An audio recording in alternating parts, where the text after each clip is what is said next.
Selamat petang dan selamat hari Sabat untuk kita semua. Kita bersyukur kepada Tuhan karena Dia telah menjaga kita selama 6 hari yang lalu dan atas segala berkat yang Dia telah limpahkan untuk kita semua. Dengan itu mari kita buka sahabat kita dan menyanyikan lagu pertama kita, As We Gather. As we gather, may your spirit work within us. As we gather, may we glorify your name. Knowing well that as our hearts begin to worship, that's because we can.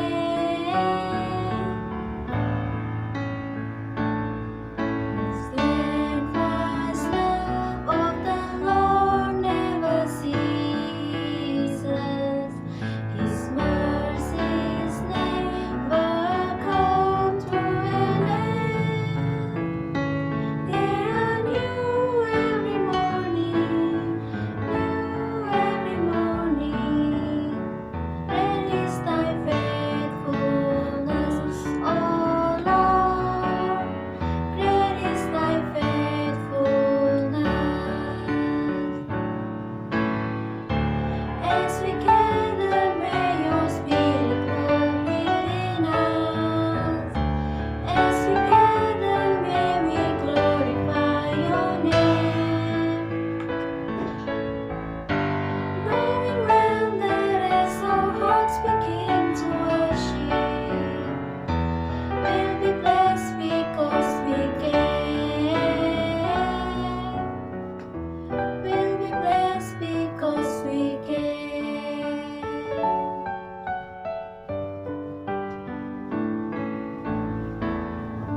Oke, terima kasih untuk suara tadi. Oke, sekarang lagu selanjutnya kita nyanyikan Kuatkanlah Hatimu.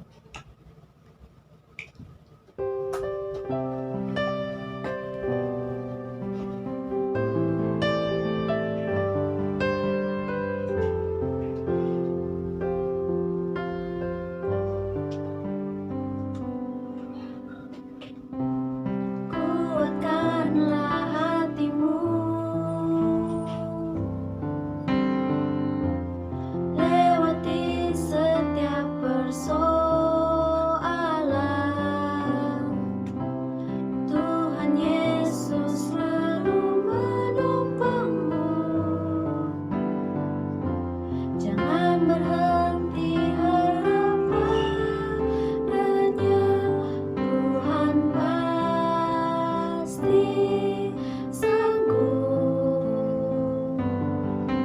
Tangannya takkan terlambat untuk mengangkatmu. Tuhan pasti sanggup. Percayalah, Dia tak tinggalkanmu.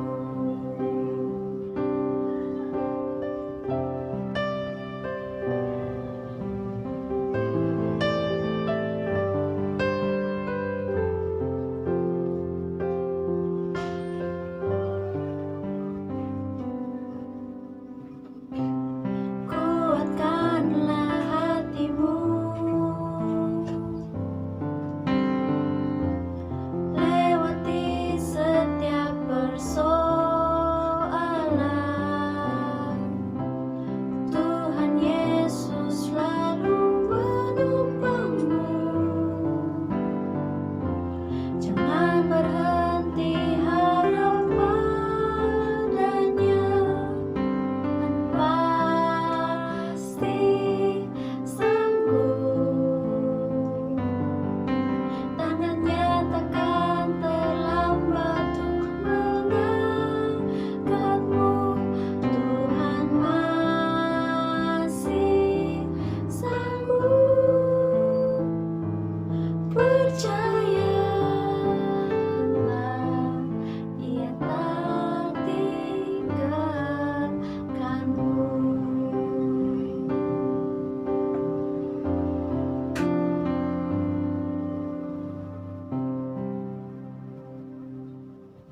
Oke, sebagai lagu pembawa kita, mari kita nyanyi Side by Side.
kita berikan masa dan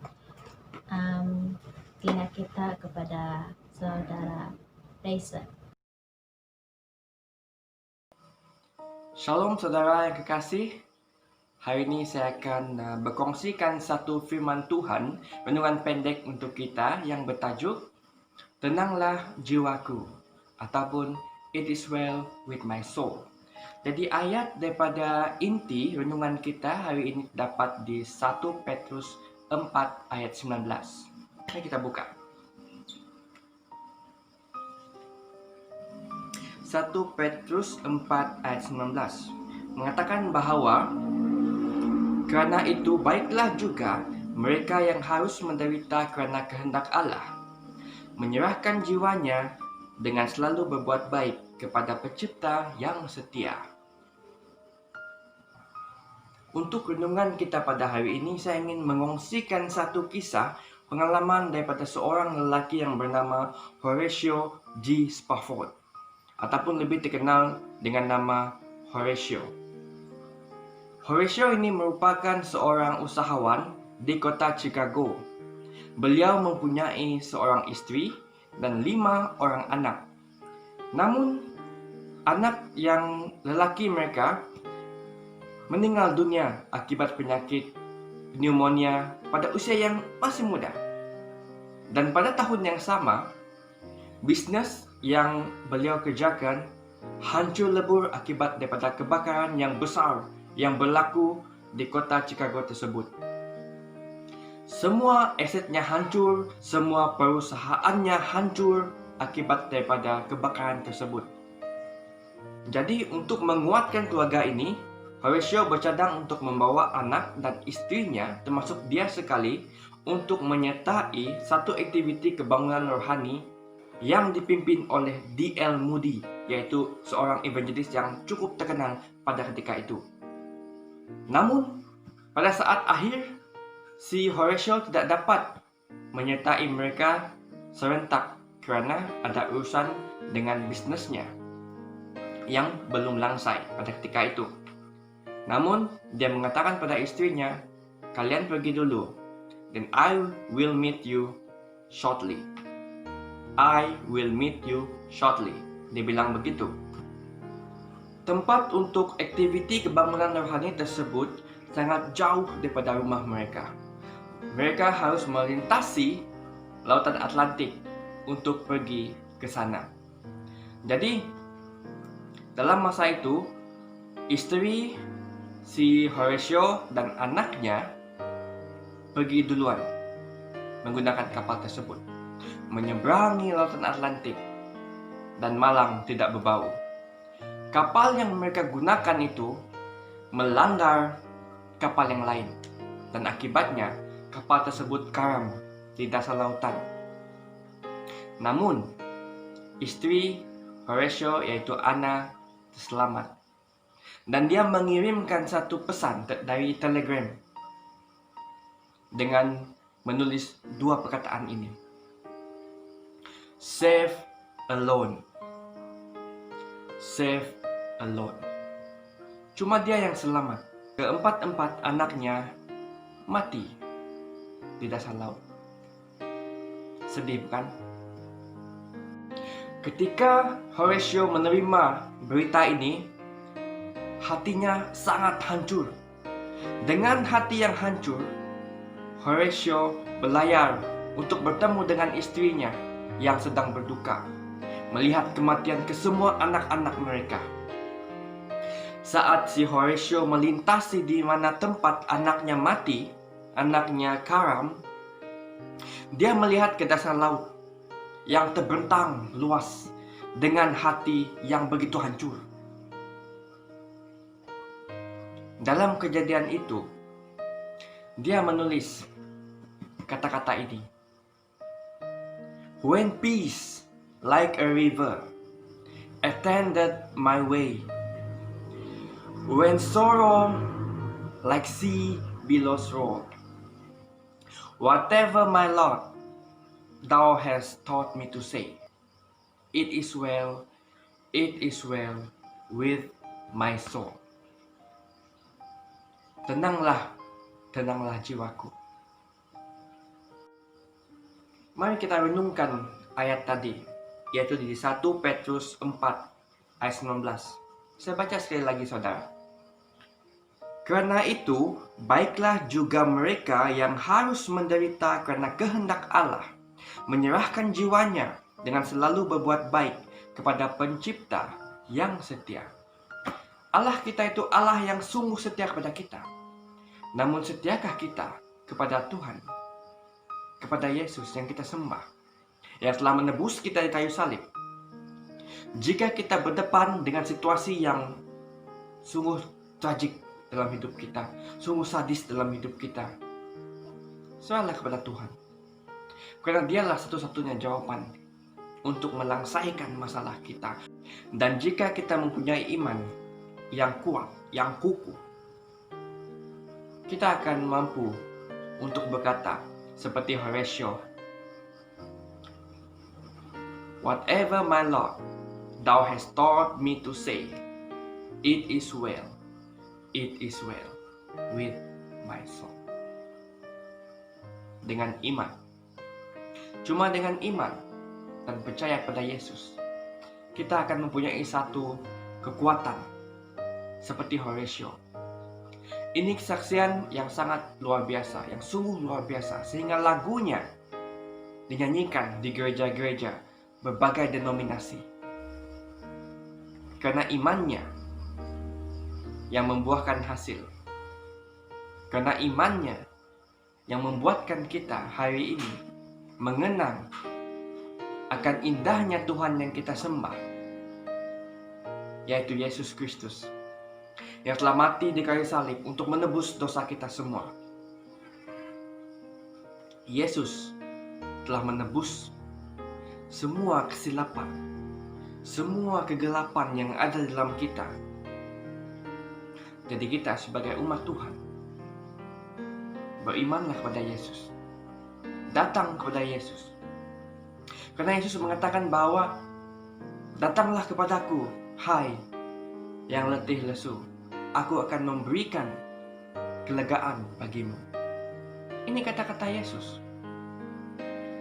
Jika kita mempunyai kesusahan, datang kepada Yesus. Jika kita berduka, datang kepada Yesus. Karena Yesuslah satu-satunya jawaban yang kita perlukan. Yesus. Dan cuma Yesus. It is well with my soul. Sekian untuk renungan kita hari ini. Semoga renungan kita dan lagu yang ditulis oleh Horatio ini dapat menjadi inspirasi kepada kita untuk lebih taat, beriman kepada Tuhan. Karena Tuhanlah satu-satunya jalan. Sekian. Shalom. Sampai jumpa lagi. Oke, mari kita semua tunduk kepala dan saya akan pimpin kita dalam doa penutup. Mari kita berdoa. Ya Bapa kami yang berada dalam kerajaan surga, terima kasih atas penjagaanmu sepanjang minggu ini, di mana kami berpulang sekali lagi untuk berkumpul secara online untuk berbakti bersama dan memuji nama-Mu ya Tuhan. Semoga apa yang kami dengar sebentar tadi itu dapat kami aplikasikan dalam hidup kami, dan semoga itu dapat semua pelajaran tadi dapat membantu karakter kami untuk menjadikan kami lebih seperti-Mu ya Tuhan. Ampunilah segala dosa kami yang telah kami lakukan, sebab saya minta semua ini dalam nama Yesus yang telah menjadi juru selamat kami semua. Amin.